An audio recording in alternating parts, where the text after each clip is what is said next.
আসসালামু আলাইকুম। শোনেন, আজকে একটা নতুন ভিডিও নিয়ে এসেছি। এই ভিডিওটা দেখেন গাইস। এটা আছে না, এই বইটা অনেক সুন্দর, জনপ্রিয় একটা বই।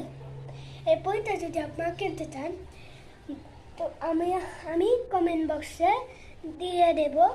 আপনারা এটা স্ক্যান করে করতে পারবো।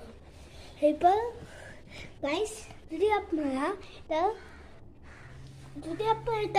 এটা দেখতে চান তাহলে আপনারা দেখেন এটার ভিডিওটা কত সুন্দর, দেখেন কত রুটিয়া বানাইছে, দেখেন অনেক সুন্দর আছে এই বইটা দিয়া বাচ্চারা অনেক কিছু শিখতে পারে। এগুলো যদি আপনারা কিনতে চান কমেন্ট বক্সে আমি ওটা